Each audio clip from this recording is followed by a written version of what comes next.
Assalamualaikum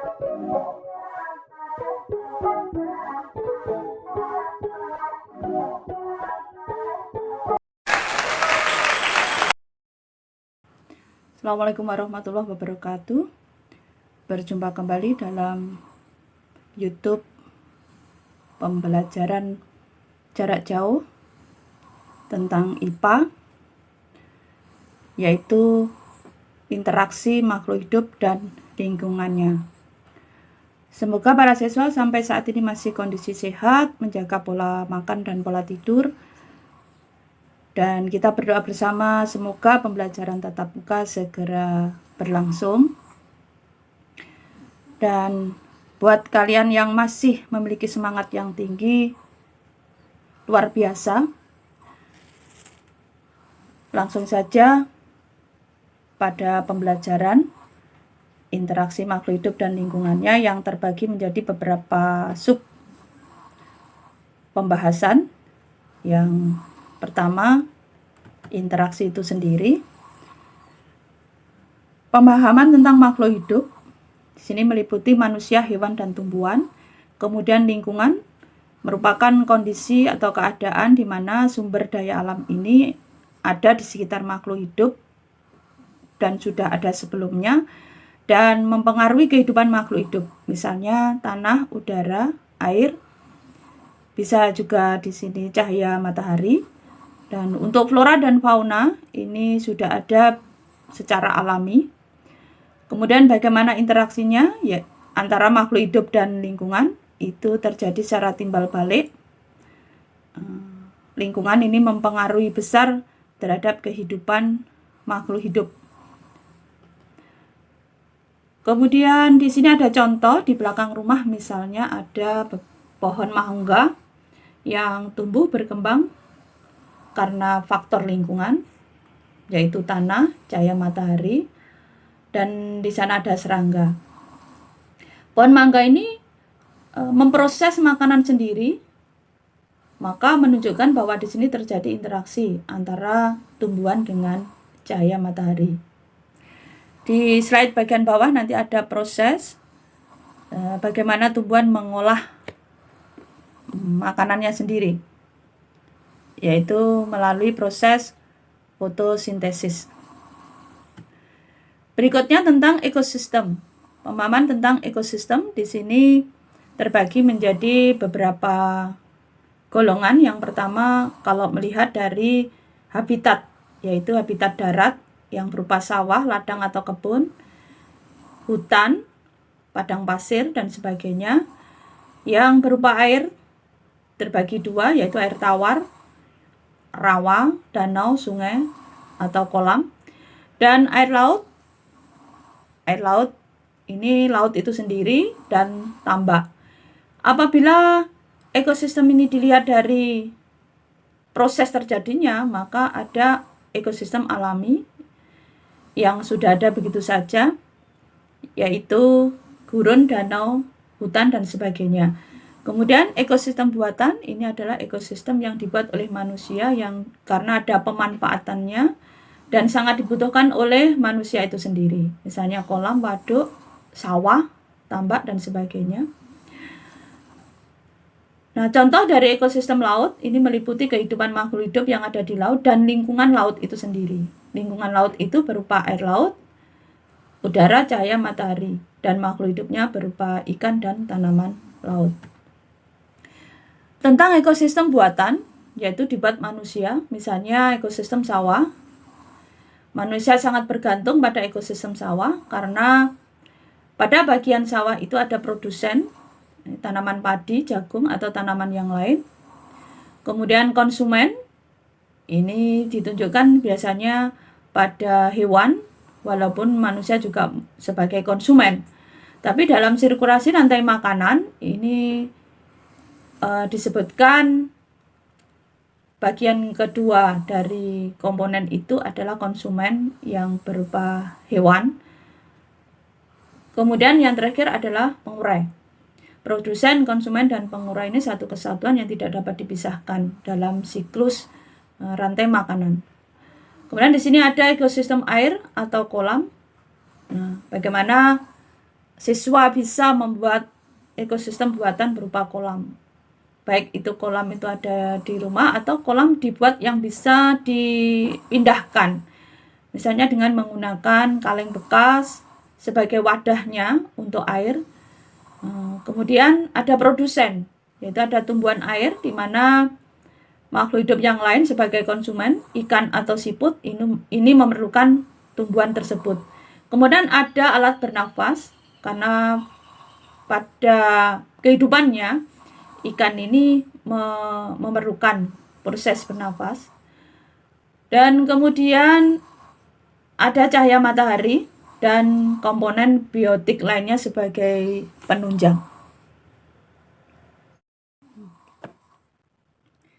Kita lanjutkan, setelah ekosistem buatan, ada lingkungan dan perannya. Apa peran dari lingkungan itu terhadap kehidupan makhluk hidup?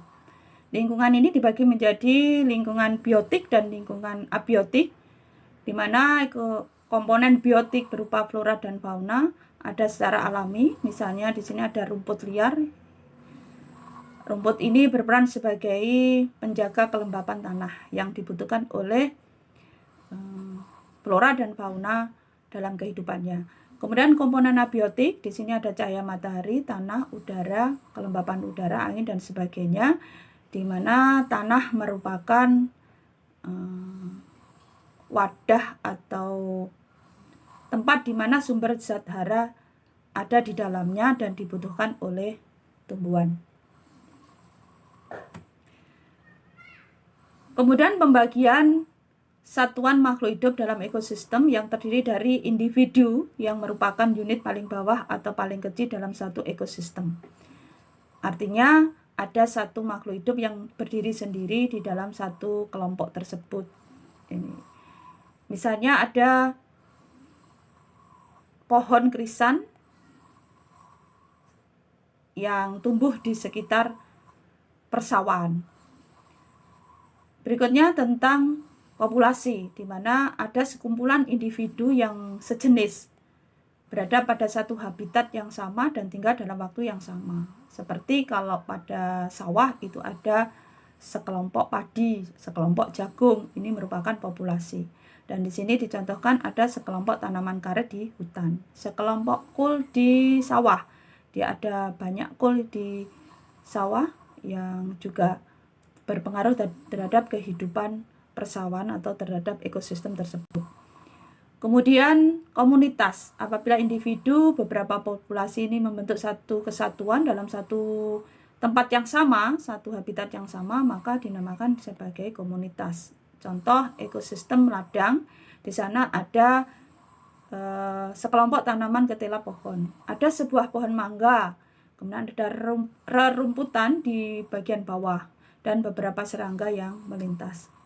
Satuan-satuan makhluk hidup ini saling berinteraksi sesuai dengan perannya masing-masing dan saling mempengaruhi.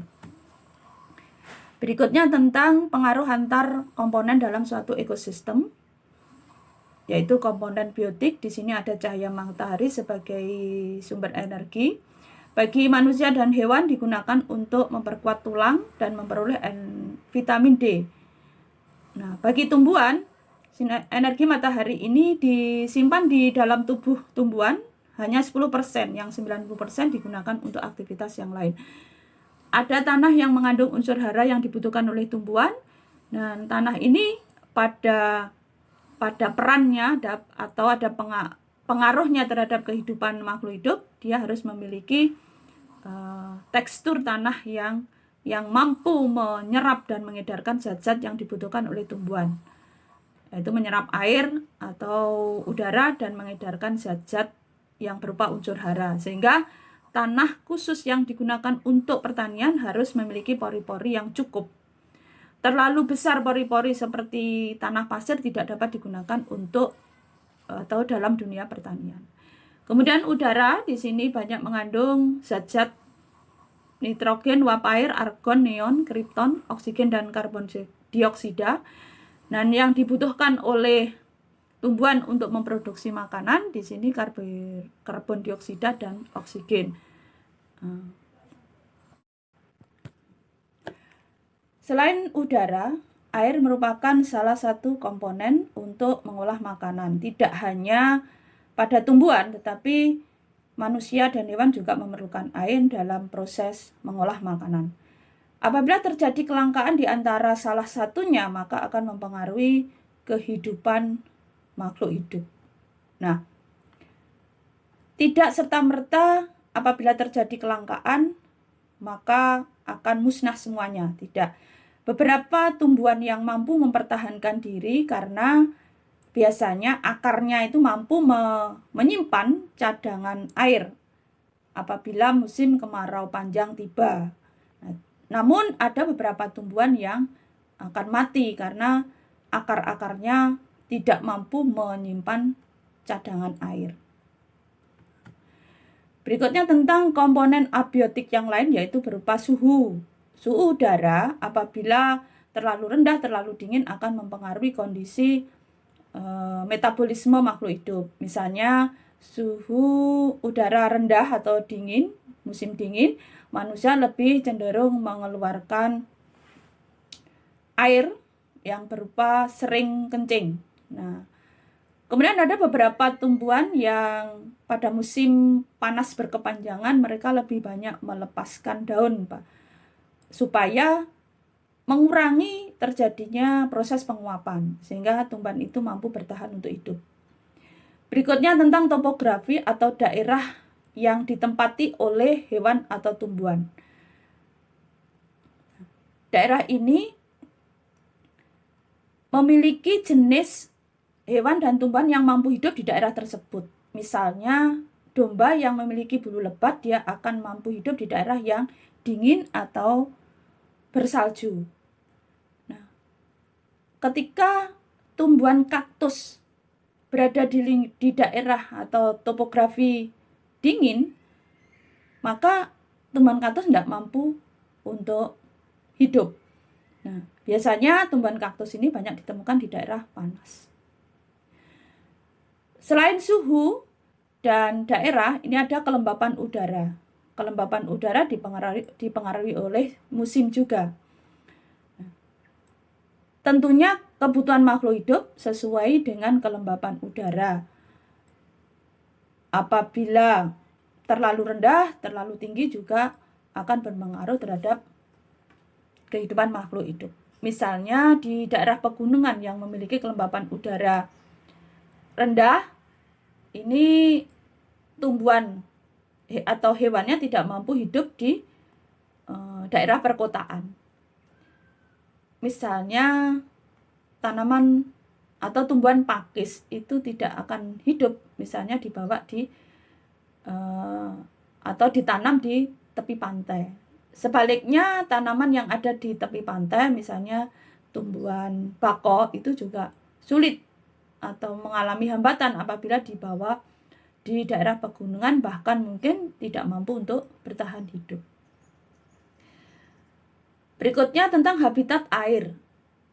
Pada habitat air laut hanya mampu digunakan untuk hidup ikan laut, tetapi ikan air tawar akan berusaha semaksimal mungkin apabila dibuat ekosistem buatan. Dan bahkan ikan ini nggak mampu hidup karena memang dengan kadar garam tinggi di air laut itu tidak dibutuhkan oleh hewan air tawar. Sebaliknya ikan air tawar dengan kadar garam yang normal tidak mampu untuk menyesuaikan diri apabila ditempatkan di ekosistem buatan yang berupa air laut atau air dengan kadar garam tinggi. Selanjutnya tentang organisme dalam suatu ekosistem, pada dasarnya terdiri dari 3, yaitu ada produsen, merupakan sumber makanan, kemudian ada konsumen. Di dalam konsumen ini terbagi menjadi konsumen 1, konsumen 2, konsumen 3, konsumen 4. Artinya konsumen pertama ini biasanya pemakan tumbuhan yang sering disebut dengan hewan herbivora. herbivora. Namun ada hewan omnivora yang karena hewan ini bisa makan apa saja, maka bisa saja dia berada pada konsumen tingkat 1, misalnya ayam. Ayam makan padi. Nah, ini masuk pada konsumen tingkat 1. Ketika hewan itu berada pada konsumen tingkat 2, maka dia harus memakan hewan yang ada pada konsumen tingkat 1, yaitu hewan karnivora atau pemakan daging. Selanjutnya, apabila ada hewan lagi yang memakan hewan karnivora, misalnya saja ayam, kemudian ayam itu dimakan ular. Nah, kemudian ular itu masih ada yang memakan lagi, maka akan terjadi hewan yang berada pada posisi atau hewan konsumen tingkat 3, tingkat 4, atau yang paling atas adalah konsumen puncak, di mana apabila ada hewan berada pada konsumen puncak, dia sudah tidak ada yang memangsanya lagi, tetapi pada akhirnya dia harus mati. Nah, ketika dia sudah mati, dia masuk pada wilayah organisme decomposer, di mana organisme pada decomposer ini berperan sebagai pengurai tumbuhan dan hewan yang sudah mati. Organisme ini mengurai dengan tujuan menyederhanakan zat-zat yang ada pada tumbuhan dan hewan mati untuk dikembalikan pada lingkungan menjadi zat unsur hara. Organisme yang berada pada tingkat decomposer adalah bakteri dan jamur. Dan di sini ada istilah detritivora, yaitu organisme yang memang tidak bisa dimasukkan di dalam organisme decomposer, tetapi hewan ini juga berfungsi untuk menyederhanakan, jadi memakan jaringan tumbuhan atau hewan yang sudah melapuk, kemudian menjadi zat-zat yang merupakan zat yang ada pada tanah. Nah, organisme ini adalah cacing dan tripang, atau mungkin ada hewan juga yang lain yang berfungsi sama seperti cacing, sehingga digolongkan dalam detritivora, bukan decomposer, namun berfungsi sama. Berikutnya proses fotosintesis, di mana tumbuhan akan mengolah makanannya sendiri pada organ tubuhnya, yaitu daun. Nah, yang diperlukan apa saja pada daun itu? Khususnya daun yang warnanya hijau, ini banyak mengandung klorofil sebagai bahan utama membuat makanan, namun juga diperlukan zat kimia lain seperti karbon dioksida, kemudian ada air, dan tentunya cahaya matahari untuk memprosesnya itu, memproses secara kimiawi, kemudian menghasilkan amilum atau glukosa, ditambah dengan oksigen, dan yang paling penting juga menghasilkan energi. Pada proses fotosintesis ini juga pernah terbahas ketika membahas tentang ciri-ciri makhluk hidup. Jadi pada dasarnya zat kimia yang dibutuhkan dalam proses fotosintesis atau tumbuhan mengolah makanan sendiri adalah karbon dioksida, kemudian air untuk menghasilkan amilum atau glukosa. Amilum itu zat tepung atau karbon dioksida. Nah, ditambah dengan oksigen yang diperlukan oleh manusia. Dan yang terakhir itu energi. Berikutnya piramida makanan, yaitu menggambarkan gambar yang menggambarkan jumlah individu yang ada pada kotak-kotak piramida. Di sana ada P itu produsen, penghasil atau sebagai sumber makanan bagi konsumen 1. Konsumen 1 ini hewan herbivora, kemudian konsumen 2 itu hewan karnivora, dan yang terakhir adalah konsumen puncak, di mana dia tidak ada yang memangsanya kembali. Nah, pada trafik atau daerah ini, pada bagian konsumen 1 ini daerahnya lebih lebar, artinya bahwa hewan herbivora itu lebih banyak dibandingkan hewan karnivora, jumlah populasinya.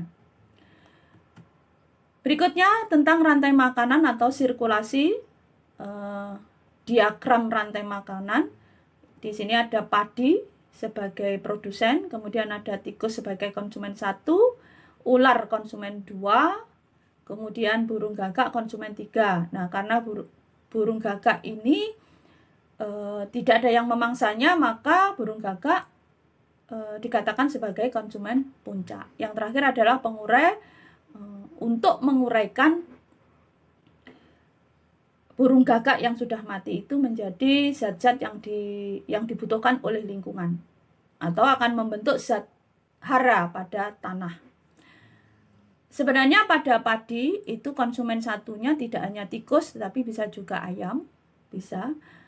Jadi kalau pada diagram rantai makanan ini, apabila salah satu dari konsumen itu mati, maka akan terjadi ketidakseimbangan rantai makanan. Misalnya, tikus banyak diburu manusia karena para petani takut kalau padinya habis.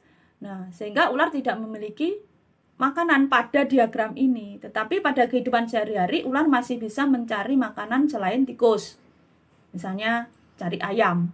Nah, jadi konsumen satu yang memakan produsen ini jumlahnya lebih banyak, sehingga pada konsumen 2 ini memiliki makanan yang bisa berganti atau bervariasi. Nah, apabila ularnya mati, maka tikus akan berkembang biak menjadi lebih banyak, bisa terjadi juga gagal panen. Tetapi burung gagak tidak memiliki makanan karena ularnya mati. Khusus dalam diagram ini, dalam kehidupan sehari-hari, burung gagak bisa mendapatkan makanan dari yang lain selain ular. Berikutnya, interaksi antar komponen biotik. Yang pertama, interaksinya netral bila terdapat makhluk hidup yang tidak saling mempengaruhi jumlah populasi. Misalnya ada segerombolan walang sangit dan burung hantu. Dan ini tidak terkait, sehingga mereka hidup tidak mempengaruhi satu sama lain. Berikutnya tentang kompetisi.